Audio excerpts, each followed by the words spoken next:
Voici un modèle réduit de voiture. C'est une voiture banale, seulement composée d'une carcasse qui ne fonctionne pas. En utilisant un Arduino, qui est le microcontrôleur, nous allons améliorer ce modèle réduit afin qu'il soit utilisable, fonctionnel et radiocommandé.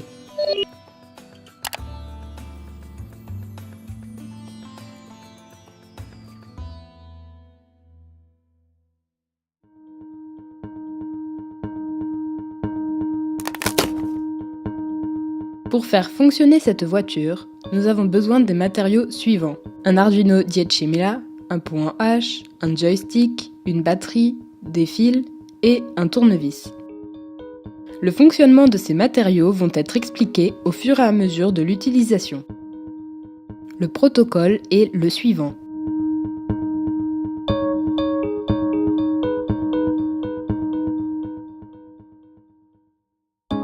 Nous allons utiliser l'Arduino, nommé Arduino 10.000, pour faire fonctionner le modèle réduit, c'est-à-dire faire une marche en avant, en arrière, à droite et à gauche.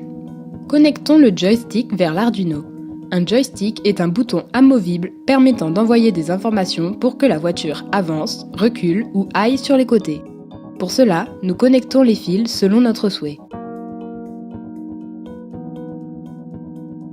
À présent, nous connectons la batterie avec le pont en H, nommé H-bridge en anglais. Le H-bridge est un circuit électronique faisant marcher le moteur dans un sens ou dans l'autre. Le H-bridge utilisé est le modèle L298N.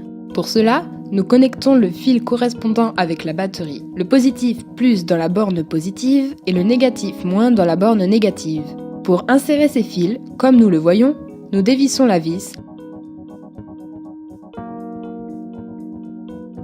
Insérons le fil et enfin vissons la vis de façon à ce que le fil soit enserré.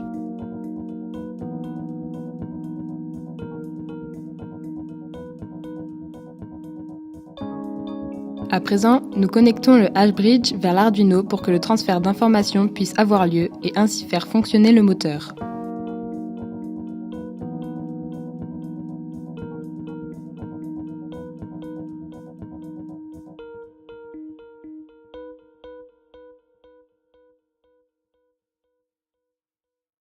Nous allons coder cet Arduino pour le faire fonctionner avec la voiture. Ainsi, nous connectons le câble USB-B dans l'Arduino vers USB-A dans l'ordinateur afin de pouvoir coder, c'est-à-dire de programmer ou donner des ordres à l'Arduino. Nous utilisons un logiciel EDI nommé Atom. EDI signifie Environnement de développement informatique. En clair, c'est un logiciel pour donner des ordres à l'Arduino.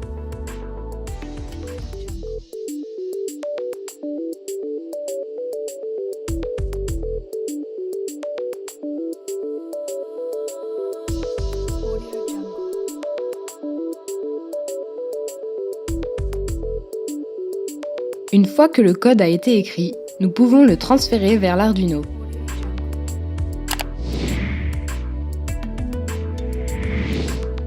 Enfin, nous allons connecter les fils avec la voiture pour qu'elle fonctionne. Nous connectons les fils selon notre souhait.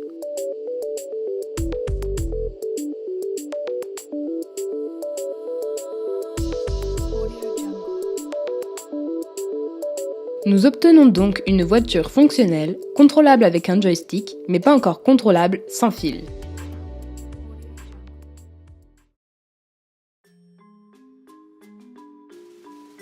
Pour faire fonctionner notre voiture sans fil, c'est-à-dire sans le joystick, nous avons besoin des matériaux suivants. 433 MHz radio module récepteur, puis le même en émetteur, un Arduino Pro Mini 16 MHz, une platine d'expérimentation et des fils. Pour faire fonctionner le module radio, nous utilisons un autre type d'Arduino qui est l'Arduino Pro Mini. Il existe plusieurs types d'Arduino qui ont tous les mêmes fonctions de base, mais certains ont plus de fonctionnalités que d'autres. Par exemple, l'Arduino Pro Mini est plus puissant que l'Arduino 10.000 car ils ne contiennent pas les mêmes composants. Le protocole est le suivant.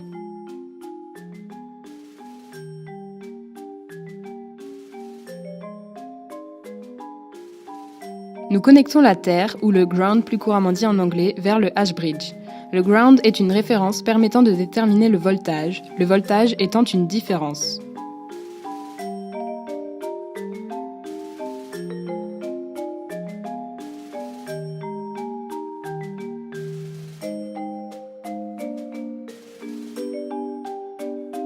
Nous utilisons à présent l'Arduino 10.000 avec le joystick que nous avons monté précédemment. Nous remplaçons le joystick par le module radio récepteur pour qu'il reçoive l'information de la part du module radio émetteur qui sera connecté à l'Arduino Pro Mini, ce que l'on verra prochainement.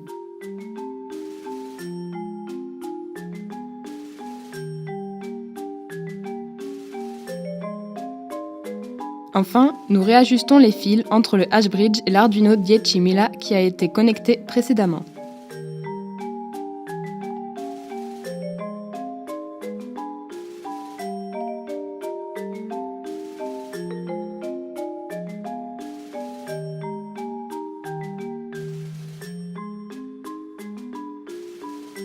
Un fer à souder est un outil qui permet de réaliser des soudures. On l'appelle fer puisque son élément principal est la pièce métallique qui donne une température suffisante à des pièces destinées à être assemblées.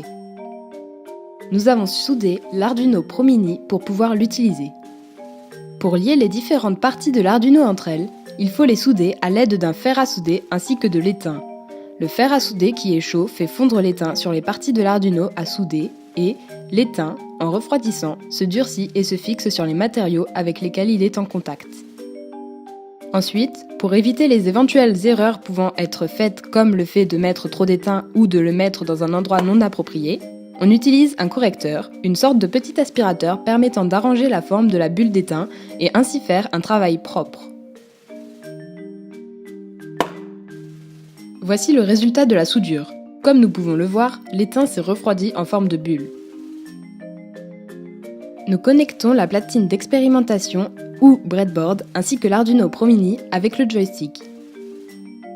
Une breadboard est une planche pour faire un modèle expérimental d'un circuit électrique. Ensuite, nous connectons cette breadboard avec le module radio émetteur. Pour recevoir des informations et ainsi émettre des ondes vers le module radio récepteur, lui-même connecté à l'Arduino 10.000, le module radio émetteur doit être connecté à l'Arduino Pro Mini. L'Arduino Pro Mini indique en effet les messages pour faire fonctionner la voiture, retransmis en ondes entre les modules radio. Ainsi, nous obtenons une télécommande sans fil. À présent, il ne nous reste plus qu'à coder. Voici le code utilisé.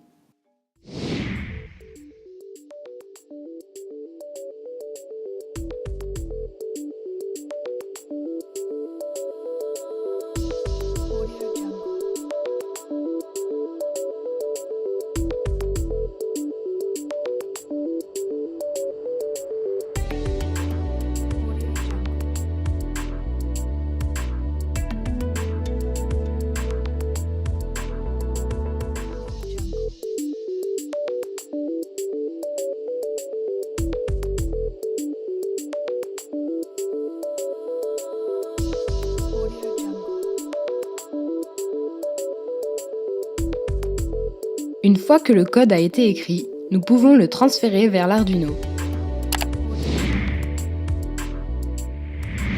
Il faut une certaine puissance pour que notre voiture télécommandée puisse fonctionner. 7,5 volts dans la prise, ce qui donnera 6 volts dans les moteurs à la sortie du H-Bridge. Comme nous pouvons le voir, la puissance donnée est suffisante pour rouler sur du béton, de l'herbe ou du gravier.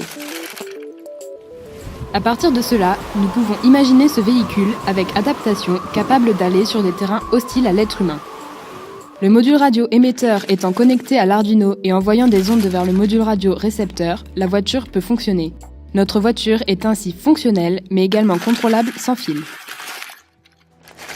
Pour conclure, nous arrivons à faire fonctionner un modèle réduit de voiture électronique à partir de son châssis en l'ayant amélioré. En effet, l'Arduino étant le seul directeur des informations, il envoie celle-ci au module radio qui émet des ondes vers le module radio récepteur. Les informations par la suite traitées sont envoyées à la voiture qui se met en mouvement en fonction de ce qu'elle reçoit. Notre voiture télécommandée est donc finalisée et est fonctionnelle.